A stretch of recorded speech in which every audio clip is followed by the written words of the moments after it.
Bonjour à tous et à toutes. Je viens à nouveau vous lire un petit extrait, cette fois-ci du tome 2 de la trilogie Epic Fantasy Le Temps des Obsidiens, le tome 2 étant La princesse de la révolte. L'assemblée resta silencieuse. Une vague d'émotion submergea Carnia alors qu'elle se remémorait les précédentes cérémonies avec Algor. Chers amis, je vous remercie d'être tous venus, dit-elle en affermissant sa voix. Son regard s'arrêta un instant sur Équirius qui, impassible, gardait une allure hautaine. Elle continua, saluant d'un mouvement de tête chacun, souriant à Yerken et à sa grand-mère. Les hommes, les elfes, les Shomak, et vous, cher roi elfe, vous êtes tous réunis à ma demande, car il est temps que tous connaissent ma décision et qu'enfin, unis, nous nous élevions contre les obsidiens. Algor s'avança et lui prenant la main, la fit s'installer sur son propre trône. Cher enfant, tu es le chaînon manquant. Il fallait pour réunifier nos clans un humain ayant reçu la grâce. Et tu abrites en toi 2 paillettes elfiques, ce qui est commun pour les elfes, mais un prodige pour les humains. Cette alliance en ton cœur constitue le fer de lance contre la tyrannie. Cette arme renferme une magie puissante, unique, qu'aucun humain ni même Shomak n'a jamais égalée. À part peut-être un elfe, annonça Équirius d'une voix profonde. Mais il n'est pas du ressort de notre peuple de vouloir mener des guerres. Toutefois, nous saurons soutenir ceux qui ont soif de justice, et il apparaît que vous êtes de ceux-là. Carnia n'appréciait pas Équirius, elle ne lui avait pas pardonné le sacrifice de sa propre fille, l'elfe blanche, ni sa captivité dans la forêt de Volte. Mais le moment était solennel, il n'y avait pas de place pour sa rancune. Je fais le vœu solennel de m'élever contre le triumvirat en tant que princesse de la révolte. Tu ne peux que te féliciter d'une telle décision, reprit Équirius. Je ne doute pas que tu sauras résister à cette épreuve. Le silence tomba à nouveau, s'épaissit au point d'oppresser les poitrines de toute l'assemblée. Ton choix n'était pas simple, mon ami, dit le roi Serf, mais il ne peut aboutir sans notre aide. Les 2 paillettes ne pourront fusionner sans le soutien de l'assemblée, car cela nécessite une puissance qui te dépasse de loin.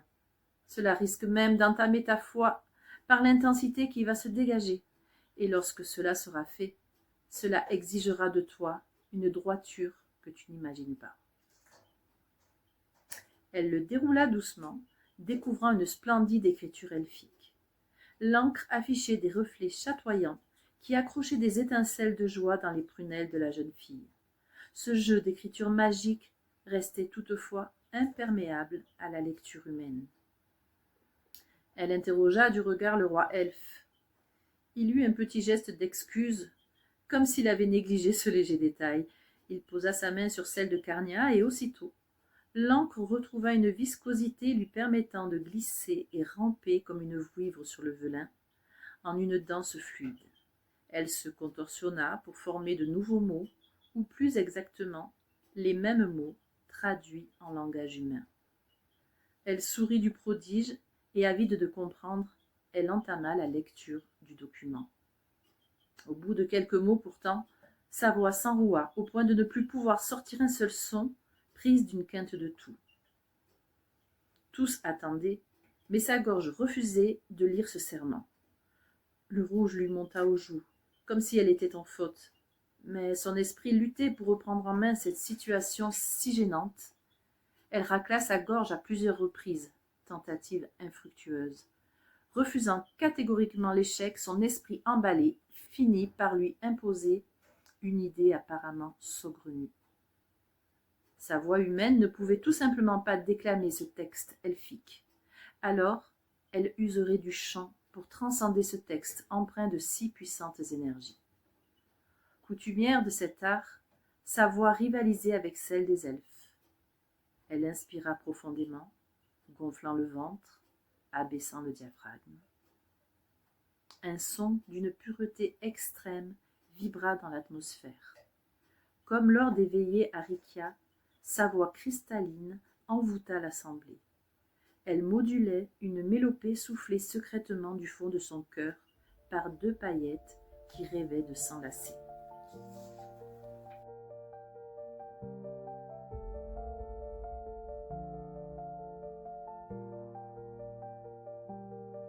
Il n'aurait jamais demandé sa vie.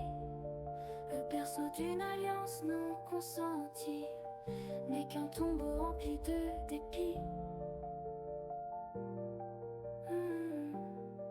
Il n'aurait jamais demandé sa vie, c'est parce qu'elle a offert sa vie. Les harmoniques qui sous-tendaient sa voix s'estompèrent. Une paix profonde soufflait sur l'assemblée. Soudain, Carnia entendit la petite voix effrontée de la fouine ibère qui avait tenté une vaine intrusion dans son cœur et se repliait dépitée dans la tonga de Yerken. « Attention, ça va piquer un peu. » Aussitôt, après, un éclair aveuglant frappa Carnia et une brûlure mordit son cœur.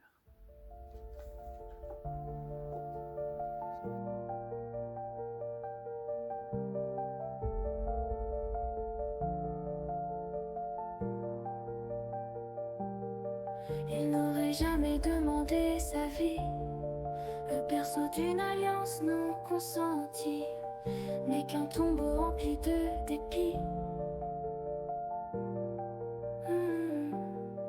Il n'aurait jamais demandé sa vie, c'est parce qu'elle a offert sa vie au berceau de l'alliance infinie qu'est née la force investie en mon cœur pleinement choisi.